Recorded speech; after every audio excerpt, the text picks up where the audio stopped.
हाँ तो दोस्तों, अगले 30 दिनों में आपको क्या मिलने वाला है, इस पर मैं रीडिंग बना रही थी। पार्ट 1 में जैसा कि आपने देखा कि ये रीडिंग्स उन लोगों के लिए होती हैं जो स्पिरिचुअल तौर पे आगे बढ़ चुके हैं, जिनकी इंट्यूशनल पावर गॉड ने बहुत तेज कर दी है और जिनको पता है कि उनके साथ क्या होने वाला है, यानी कि खासकर चूजन वन।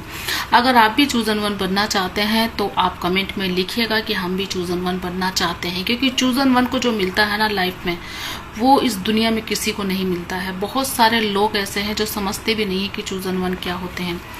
जिन किसी को भी कोई भी एक्यूरेसी हो, कोई भी जानने की अभिलाषा हो कि मेरे को ये जानना है या कोई भी सवाल हो, तो आप कमेंट में लिख सकते हैं।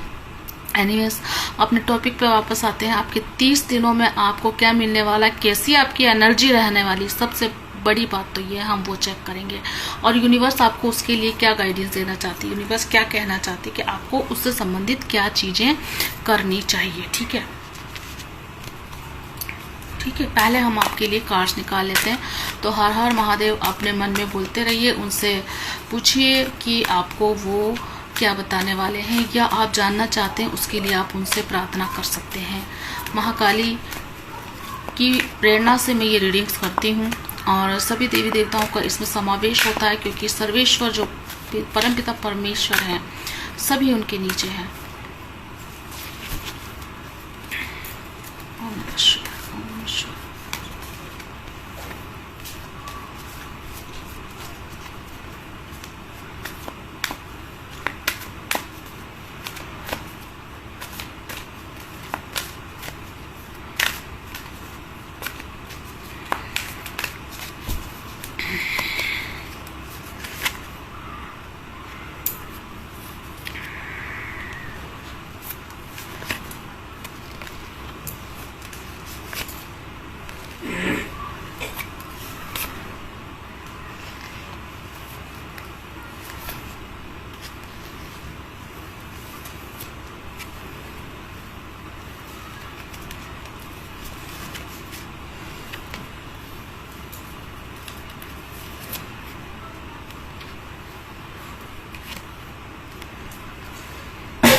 बॉटम ऑफ द डेक है पेज ऑफ पेंटिकल्स, यानी कि अभी आपके पास में फाइनेंशियली कोई प्रॉब्लम नहीं है।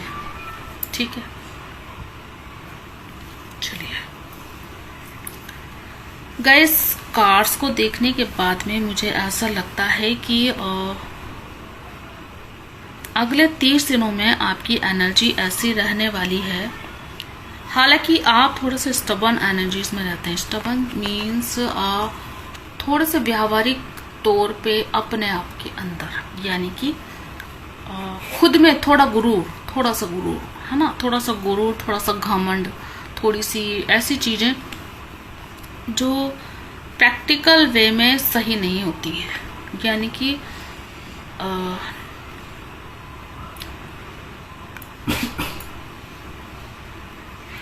स्टबर्न एनर्जीज मतलब कि आप अपने आप में रहते हैं ज्यादा। ये आपकी एनर्जी इस तरह की रहने वाली है अगले 30 दिनों में कि मैं थोड़ा ज्यादा ही बोलूंगी शायद, इतना भी मत लीजिएगा। कुछ लोगों से पूरी तरह से रेजोनेट हो सकती, कुछ लोगों से कम, कि अपना काम बनता भाड़ में जाए जनता उस तरह की एनर्जी निकल करके आ रही। ठीक है, हालांकि आप इस नेचर में ना बहुत मुश्किल से आए हैं, बहुत मुश्किल से। आप पहले ऐसे नहीं थे और अगले 30 दिनों में आपकी एनर्जी ऐसी रहने वाली है कि आप फ्लो में बहने वाले हो, डिवाइन पे पूरा ट्रस्ट करने वाले हो। हालांकि आपको जो चाहिए ना वो आपको अभी तक मिला नहीं है और आगे अगले 30 दिनों में भी आपको ऐसा ही महसूस होने वाला है, क्योंकि आप जो चाहते हो ना वो आपको मिल नहीं रहा है।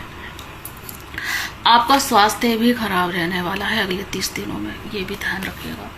हालांकि आप हर चीज को कैपेबल हैं, सब कुछ करने के लिए आप कुछ भी कर पाने में सक्षम हैं और आपने इतना काम किया, आपको ऐसा लगता है कि आपने इतना काम किया है कि आप वो सब पाने के लिए पूरी तरीके से सक्षम हैं जो आपको चाहिए। आप लव से रिगार्डिंग कुछ मांगते हैं, ईश्वर से अपने सोलमेट को मैनिफेस्ट करते हैं, प्रार्थना करते हैं, बहुत ही ज्यादा प्रार्थना करते हैं और उसके लिए आप बहुत ज्यादा काम भी कर चुके हैं और अपने आप में आप अपने आप को समझते भी हैं कि यस मैं कैपेबल हूँ, मैं जानता हूँ, मैं जानती हूँ कि मुझे ये चाहिए। यानी कि आपकी फीमेल एनर्जी, आपकी फेमिनाइन एनर्जी आपको चाहिए, जो कि आप पार्टनर के रूप में ही मैनिफेस्ट करते हो।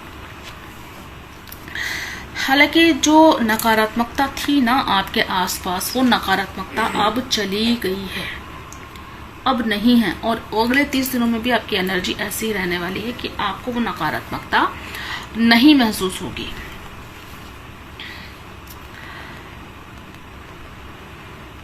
देखिए, कोई व्यक्ति है जो आपको किसी प्रकार की गाइडेंस देना चाहता है या दे रहा है, जिसको आप देखते भी हैं, समझते भी हैं और गाइडेंस को फॉलो भी करने की कोशिश करते हैं, लेकिन फॉलो कर नहीं रहे हैं, मुझे ऐसा दिखता है। देखिए, जितना आपके अंदर प्यार है ना, वो प्यार को आप कभी भी किसी सही इंसान को नहीं देते हो, और अगले 30 दिनों में भी मुझे यही लग रहा है कि आप ऐसा नहीं करोगे। देखिए, जब आप इक्वल गिव एंड टेक नहीं करते हो ना, सही व्यक्ति को प्यार देना बहुत जरूरी होता है। गलत व्यक्तियों को अगर आप प्यार दोगे ना, तो वहां से आपको देखने में मिलेगा बाबा जी का ठुल्लू, है ना, मतलब कि कुछ भी नहीं मिलेगा नील। क्योंकि संसार में ईश्वर ये कहते हैं कि आप योग्य व्यक्ति को दान दीजिए। योग्य व्यक्ति मतलब कि जिसको जरूरत हो, जो वास्तव में जरूरतमंद हो, जो सही भी हो।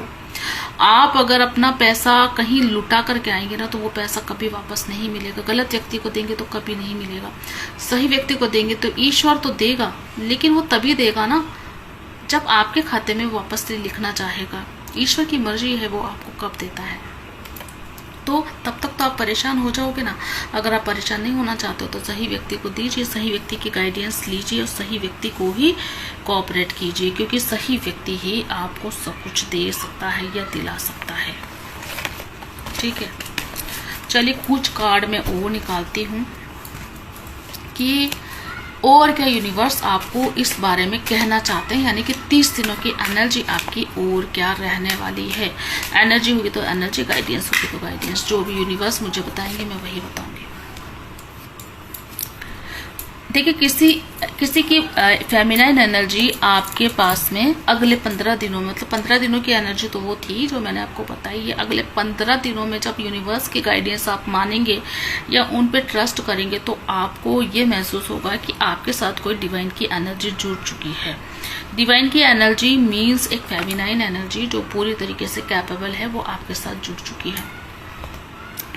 ये व्यक्ति आपकी लाइफ में बहुत ज्यादा ट्रबल क्रिएट कर रहा है। इस ट्रबल करने वाले इंसान से आपको दूर रहना होगा। नहीं रहेंगे तो आपकी इच्छा है वो हो जाएगा जैसा आप चाहेंगे वैसा। अगर आप दूर रहेंगे तो आपको फायदा होगा, अगर आप पास में रहेंगे उसके तो आपको नुकसान ही होगा। ये आपके ऊपर टोटली निर्भर करता है, क्योंकि ये संसार कर्मों के आधार पर चलता है। जैसा कर्म आप करोगे, आप दान देते चलोगे किसी गलत व्यक्ति को, तो उस दान का प्रतिफल आपको नहीं मिलेगा, क्योंकि वो तो लूटने ही आया है। गलत व्यक्ति आपसे लूटने ही आते हैं और गलत व्यक्ति आपको देने के लिए नहीं आते हैं। तो सही व्यक्ति को आप देंगे। जो व्यक्ति वास्तव में यूनिवर्स पर डिपेंड है, जो व्यक्ति वास्तव में सही है, जो व्यक्ति कर्म के साथ है, सही के साथ है, दम्भ के ऊपर जाएंगे, शक्ल देख करके आप दान देंगे किसी गलत व्यक्ति को। भाई कोई भिखारी आया है और भिखारी व्यक्ति वास्तव में उसका बैकग्राउंड भीख मांगने वाला है ही नहीं, वो योग्य है ही नहीं। कहते नहीं, भिखारी को भीख देने से अच्छा है कि उसे एक नौकरी दिला दी जाए, उसे एक काम दे दिया जाए। तो वही चीज आपको भी करनी चाहिए। आप अगर किसी को दान देते रहोगे तो वो भीख मांगने से कैसे आजाद होगा, वो कैसे बढ़ेगा आगे, चाहे वो आपका अपना हो पराया हो। अगर आप उसे उसकी रेस्पॉन्सिबिलिटी याद नहीं दिलाएंगे, आप अपना देते रहेंगे, आप अपना घर खाली करके किसी और का घर भरते रहेंगे, तो आपको वापस कैसे मिलेगा, क्योंकि आपने खुद चला के गलती की है। तो दान भी सुपात्र को देना चाहिए। जिसके पास कुछ ना हो उसको आप दे सकते हो, लेकिन जिसके पास सब कुछ हो उसके मजे के लिए आप अपने आप को न्यौछावर कर रहे हो, तो वो आपको नहीं करना है ना। कुछ लोग ना अपना भोला सा चेहरा दिखा करके दोस्तों को लूट लेते हैं, घर वालों को भी लूट लेते हैं। और ऐसे कई लोग हैं जिनको मैं जानती हूँ जो भोला सा चेहरा बना करके लोगों को लूट करके ऐश मौज करते हैं और किसी का घर तबाह कर देते हैं। और बहुत सारे केस मेरे जीवन में ऐसे आए हैं जो लोग भोलापन का फायदा उठा करके अपने घर को भरते रहते हैं, सामने वाले का घर खाली करते रहते हैं, महज इसलिए कि वो अच्छे हैं, वो अपने सादगी में अपने संस्कारों के अधीन रह करके किसी का भला करने की सोचते हैं, ईश्वर के अधीन रहते हैं, इसलिए ऐसा कर्म करते हैं। तो उनको लूटिए मत, उनको ब्लेसिंग दीजिए, बल्कि उनको तो देना चाहिए आपको। आप उनको लूट रहे हो तो आपका कर्मा क्रिएट होता है, आगे जाकर के वो आपको बीमारी, ऊपरी बाधा, जिस तरह की चीजें आपने की है ना, उसी तरह की चीजों के रूप में आपको मिलने लगेगा। आपने किसी का भला किया तो भला मिलेगा, अच्छे इंसान का भला किया है तो भला अवश्य होगा आपका। अगर आपने किसी अच्छे इंसान का बुरा किया है तो आपको वो प्रतिफल किसी न किसी रूप में मिलेगा ही मिलेगा, ये तय है। तो आपने जो बनाया ना वही आपको मिलेगा। ये ईश्वर भी कह रहे हैं कि जो आप बनाओगे ना इन 15 दिनों के बाद में वही आपको मिलेगा। जिस तरह की थॉट आपकी होगी, जिस तरह के लोग आप अपने आसपास रखोगे वैसे होंगे। ये लोग मुझे ऐसे हैं जो आपकी एनर्जी को चूज करके खत्म करने वाले लोग हैं, और आपकी एनर्जी को चूज करके खत्म कर देंगे, और उसके बाद में आप खाली हो जाओगे और वो भर जाएंगे, आपको कुछ भी नहीं मिलेगा। इस संसार में दोस्तों सब अपना अपना कर्म लेकर के आते, कोई अपना नहीं होता, कोई पराया नहीं होता, सबके अपने अपने कर्म होते हैं। सिर्फ इतने कि गलत करता है तो गलत भुगतता है, अच्छा करता है तो अच्छा भुगतते हैं। जिन लोगों ने दूसरों की मदद की ही ना हो, उन्हीं लोगों को सपोर्ट करके आपको कुछ भी नहीं मिलने वाला है। आप सपोर्टिव हैं, आप बहुत ज्यादा दूसरों को सपोर्ट करते हैं, बहुत ज्यादा ही, इतना ऐसा कोई नहीं करता है। ईश्वर भी ये नहीं चाहते कि आप अपना काट करके दूसरों को दें, कि दूसरों का घर भरें, किसी और को सपोर्ट करें। जितना आपसे हो सके ना, एक सही राशि क्या होती है दान धर्म की, कि आप अपने तनख्वाह का एक 10% हिस्सा ज्यादा से ज्यादा दे सकते हो। 2% भी देना बहुत होता है, उसी से आपका भाग्य का सुधार होता रहता है।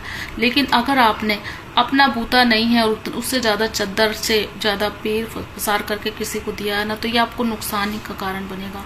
10% से ज्यादा किसी को नहीं देना चाहिए, और आप तो देते हो 80%। मुझे ऐसा दिख रहा है कि आप 80% दे देते हो, बाद में खुद रोते रहते हो। तो ये इसी ऐसी व्यक्ति की एनर्जी है।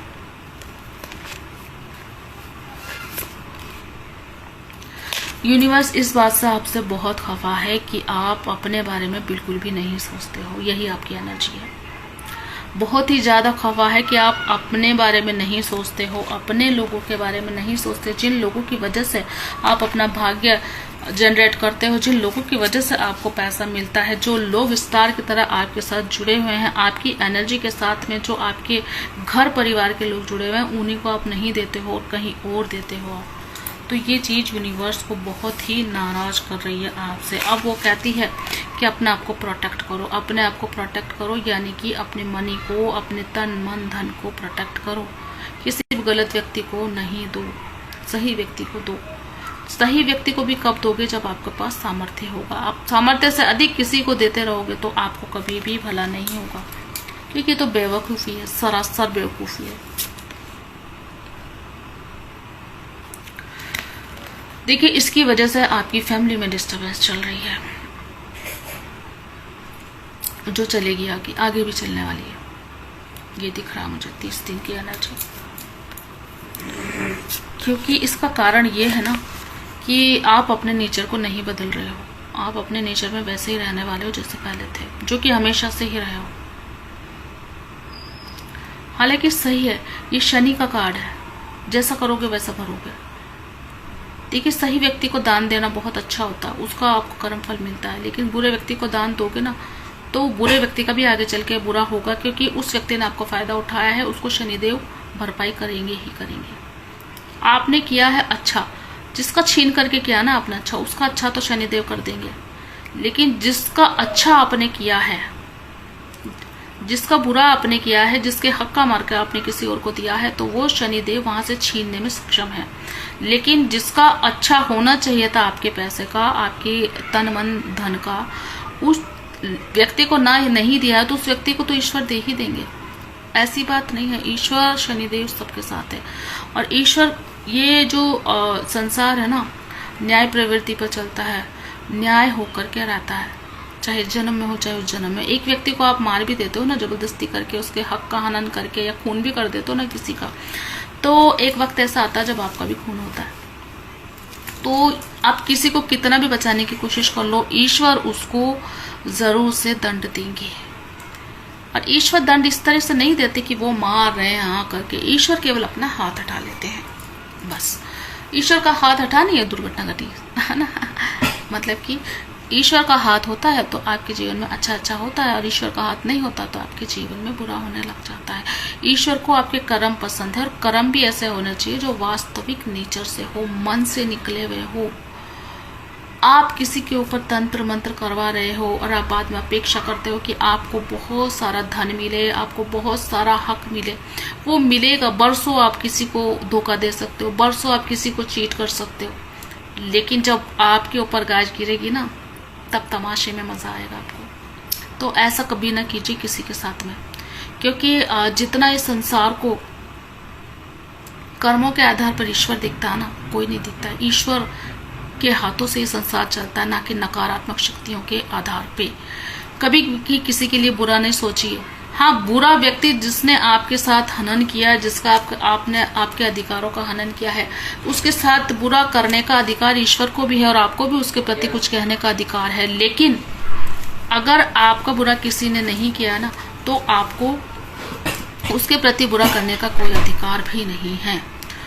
अब आप कर भी दोगे, आप सबकी नजरों से छुप कर दोगे, लेकिन ईश्वर की नजरों से कुछ भी छुपता नहीं है, कभी भी नहीं छुपता है। तो जो लोग फंस गए हैं कि किसी ने उनका अधिकार छीना है, तो वो बिल्कुल भी बेसब्री नहीं दिखाएं। वो ये ना सोचे उनको जल्दी से न्याय मिले। ईश्वर न्याय करके ही रहते हैं, ईश्वर न्याय करके रहते हैं, ठीक है। जो लोग ईश्वर की न्याय प्रवृत्ति पे विश्वास रखते हैं ना, वो लोग विश्वास रखिए आगे भी उनके साथ अच्छा ही होगा। कुछ कष्ट ज्यादा आते हैं अच्छे लोगों के जीवन में, तो आप अच्छे हैं तो अपने सहनशीलता को बरकरार रखिए। जितना आप सहेंगे ना, उससे ज्यादा आपको अच्छा मिलेगा। और जो लोग आपके ऊपर तंत्र मंत्र करवा रहे हैं, आपके पैसों पर, आपकी सुविधाओं पर, आपके अच्छाई के फल को लेने की, चुराने की कोशिश कर रहे हैं ना, उनको ये समझ लीजिए वो ऐसे कुत्ते हैं जो दूसरों की रोटी पर भी फलते हैं। उनमें औकात नहीं है दूसरों का खाकर जीने के बनिस्बत। वो किसी से लेकर ही खाएंगे, वो भिखारी हैं, यही समझिए। वो ऐसे भिखारी हैं जो आपसे भीख तो ले जाएंगे जबरदस्ती, लेकिन उनको आगे चल करके वो चुकाना भी पड़ेगा, वो ईश्वर चुका लेंगे। आप चिंता मत करिए, ऐसे लोगों को ईश्वर के न्याय पर छोड़ दीजिए, ईश्वर सब अच्छा करेंगे।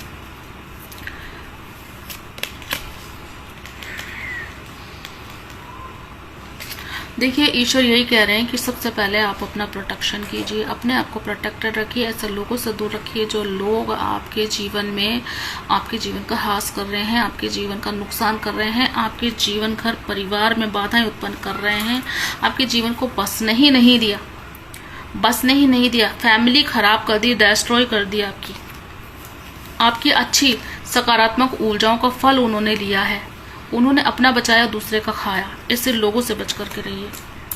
आप कमाते ही चले गए और बहुत ज़्यादा आपने दिया ही दिया है, और आगे आने वाले समय में आप ना ये सोचने वाले हो कि आपने बहुत सारी गलतियां की है। लोगों की मदद करना ज़रूरत सही है, लेकिन अपना नुकसान करके, किसी का छीन के किसी को दोगे ना, तो आप कहाँ से कुछ मिलेगा।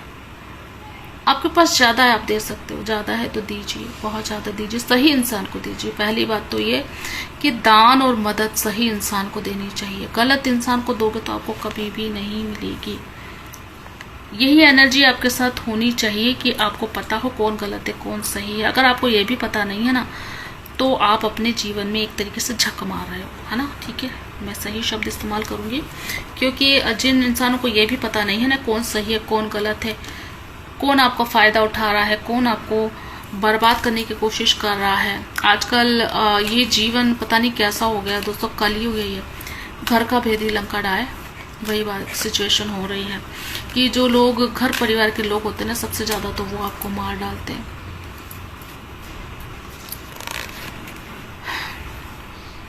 आपकी एनर्जी को बहुत रिवर्स किया गया। आप बहुत ज्यादा अच्छे इंसान हो।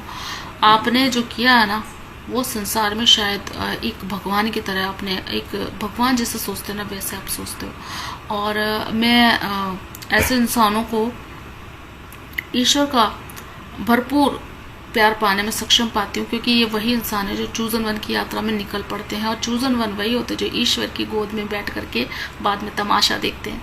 क्योंकि जिन लोगों ने गलत नहीं किया ना, वो एक दिन ईश्वर की गोद में बैठ करके आराम करते हैं, और जिन लोगों ने गलत किया है ना, वो ईश्वर को देख भी नहीं पाते, और ईश्वर को नहीं देखेंगे तो आगे कैसे बढ़ेंगे। ईश्वर हमें सब कुछ देते हैं, लेकिन आपको ये नहीं लगता है कि आप, दोस्तों कुछ लोग बहुत खराब होते हैं, उन लोगों को लगता है कि हम दूसरे का ही खा लें, हम लोग दूसरे का ही बरत लें, हम लोग दूसरे के इंसान के जीवन को तबाह कर दें, तंत्र मंत्र कर दें, गलत कर दें। बहुत सारे केसेस में मैंने ऐसा देखा है।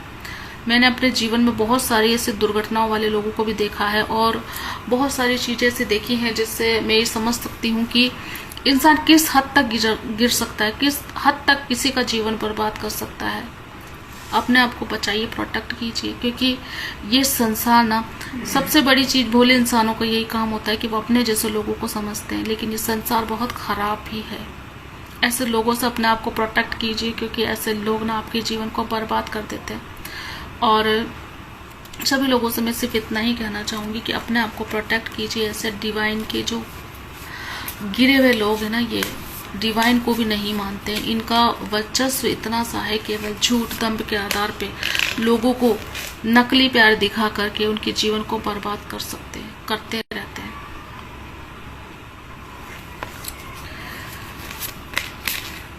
अपनी एनर्जी को संभालना सीखिए। बहुत अच्छी एनर्जी आपकी, बहुत अच्छी एनर्जी। अपनी एनर्जी को संभालना सीखिए, अपने परिवार को बचाइए, अपने घर के अंदर वो एनर्जी रखिए। किसी के कहने में आकर, बाहर वाले व्यक्ति के कहने में आके अपने घर परिवार को मत तोड़िए। देखिए, बहुत आपने सरेंडर किया ईश्वर के ऊपर, और बहुत ज़्यादा आपने दुर्घटनाएं भी झेली हैं, बहुत ज़्यादा आपने सहा भी है, और आगे आने वाले 30 दिनों में इन सब स्थितियों से आपको थोड़ी सी राहत मिलेगी। थोड़ी सी, मैं ज़्यादा नहीं कहूँगी क्योंकि एनर्जी वैसे नहीं आ रही है। आप हमेशा इंतज़ार करते हैं, बहुत मेहनत करने के बाद, बहुत तपस्या करने के बाद बहुत इंतज़ार करते हैं, लेकिन आपको डिवाइन पे सरेंडर करने की आवश्यकता है। आप छोड़ दीजिए सबको, आप सबका पीड़ा नहीं उठा सकते हैं। आपके हाथों में जितना ही आप उतने कर सकते हैं। पूरी दुनिया के खर्चे, पूरी दुनिया का बैलेंस आप नहीं बना सकते हैं। आप खुद को बैलेंस कीजिए, पहले अपने से जुड़े हुए इंसान को बैलेंस कीजिए, तब आपका जीवन सुधरेगा, फिर आपके जीवन में बहुत ज़्यादा खुशी आएंगी। यानी महीने का एंड आपको बहुत अच्छा होने वाला है। अभी जो अब से लेकर के आगे 30 दिनों की एनर्जी, जब भी आपको ये रीडिंग मिलेगी तब से लेकर के आगे के 30 दिनों की एनर्जी है ये। इस रीडिंग को क्लेम कीजिएगा, जो आपको चाहिए वो अफर्म कीजिएगा, लिखिएगा कमेंट्स में कि आपको क्या चाहिए। और अगर आप कमेंट्स नहीं करेंगे तो आपसे मेरी एनर्जी रेजोनेट नहीं करेगी, क्योंकि मैं आपकी एनर्जी के आधार पर रीडिंग बनाती हूँ। जो भी कमेंट करते हैं उन लोगों के आधार पे, और जो लोग मुझे देखते हैं, जो विश्वास करते हैं, उन लोगों के आधार पर रीडिंग स्पिरिचुअलिटी के आधार पे, ईश्वर के आधार पे आपको मिलती है। आध्यात्मिकता ये नहीं कहती है कि आप बिना मेहनत के कुछ खा लें, मेहनत आपको करनी पड़ेगी। कुछ कमेंट कीजिए, कुछ अच्छा कमेंट कीजिए, या फिर आप डिवाइन से प्रार्थना कीजिए कि आपको क्या चाहिए, वो आपको इस रीडिंग के थ्रू मिल जाए। पहले जब भी आप रीडिंग देखें, हर हर महादेव अपने मन में करते चलिए, उसके बाद ही आपको कुछ मिलेगा। हर हर महादेव, जय मां काली।